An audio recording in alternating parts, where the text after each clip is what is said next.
Movies in the 1980s weren't all films about spaceships, robots and randy teenagers, once you excluded all the movies about spaceships, robots and randy teenagers. But of the 1% of movies that are left, hardly any were violent gangster films.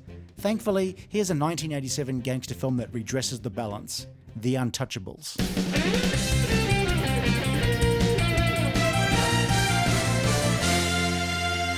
1930s Chicago. Prohibition had been in effect in the US since 1920, meaning anyone in possession of alcohol was not only breaking the law, but possibly also someone who threw a really good party. Since even people who voted for Prohibition still wanted to get a buzz on, people still drank, and that demand was fulfilled by bootleggers and gangsters who flouted the law and often waged violent turf wars with each other. It's like two pop stars who beef with each other over something completely chicken shit and useless, but instead of Twitter, they use submachine guns. Al Capone was the most famous gangster in Chicago, and he ruled the town with an iron fist, with much of the government and police force in his pocket.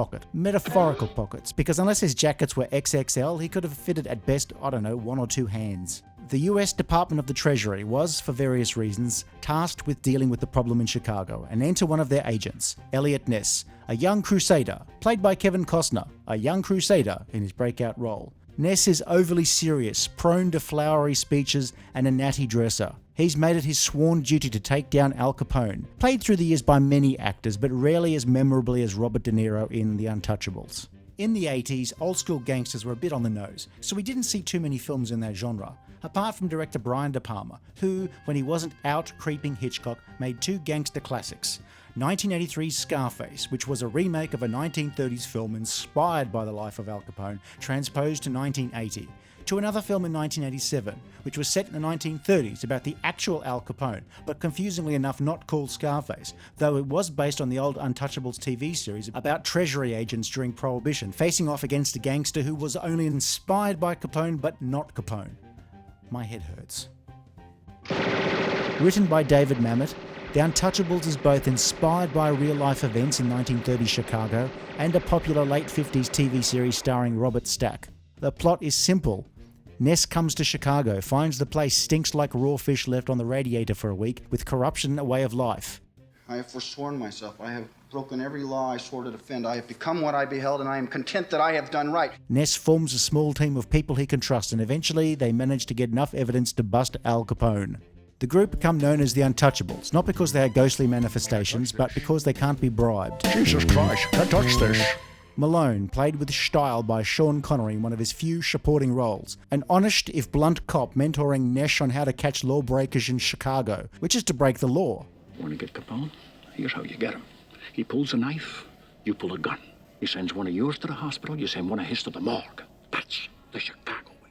Charles Martin Smith plays Oscar, a Treasury accountant whose main role is to foreshadow again and again and again the unexpected instrument of Capone's eventual downfall. You know he's making over $3 million a year? But he's paid no taxes, nothing's in his name. If we can establish any payments to him at all, we can prosecute him for income tax evasion. And lastly, Andy Garcia as Stone, a crack shot. But ignore what you read on Urban Dictionary and just think of a crack shot as somebody who can fire a gun with outstanding accuracy. It's much better than you stinking Irish pig. Oh, I like him. Along the way, several of the Untouchables are in fact touched, mostly by Billy Drago's creepy killer Nitti. Yeah, I have treasure, man. Come on. Harass me.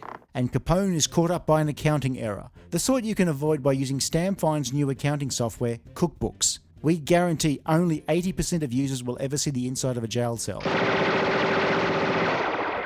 The Untouchables is a stylish production from art direction, lush cinematography, costumes, and of course, unique music by Ennio Morricone. It's a rich experience enlivened by fantastic performances, with dialogue dripping with bite, occasionally leaning towards the cornball. You fellas are untouchable, is that the thing? No one can get to you? You took Capone. Hey, everyone can be gotten to. Then I'll see him in hell. But David Mamet is someone known for his elegant dialogue, even if it doesn't always ring 100% true. But now we must be pure, and I want you to stop. It's nice to listen to when delivered by a decent actor. Ness, you're holding the damn binoculars backwards, you fool. Costner has just enough earnestness at this stage in his career to bring off a role that could easily be dull and lifeless, like every single baseball game ever, which is ironic since Costner is associated with several baseball movies. Costner's Ness is somewhat starchy on the surface, but this allows the character somewhere to go during the course of the film. Yes, it's to a Cubs game, but come on. You're not to approve of your methods. Yeah?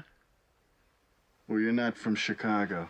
Patricia Clarkson plays the only major female role in the film, as Ness's too understanding wife, Catherine. She never once complains that he's a workaholic, or that his job is endangering their family, or that the 5 bodyguards protecting them in the safe house are very good looking.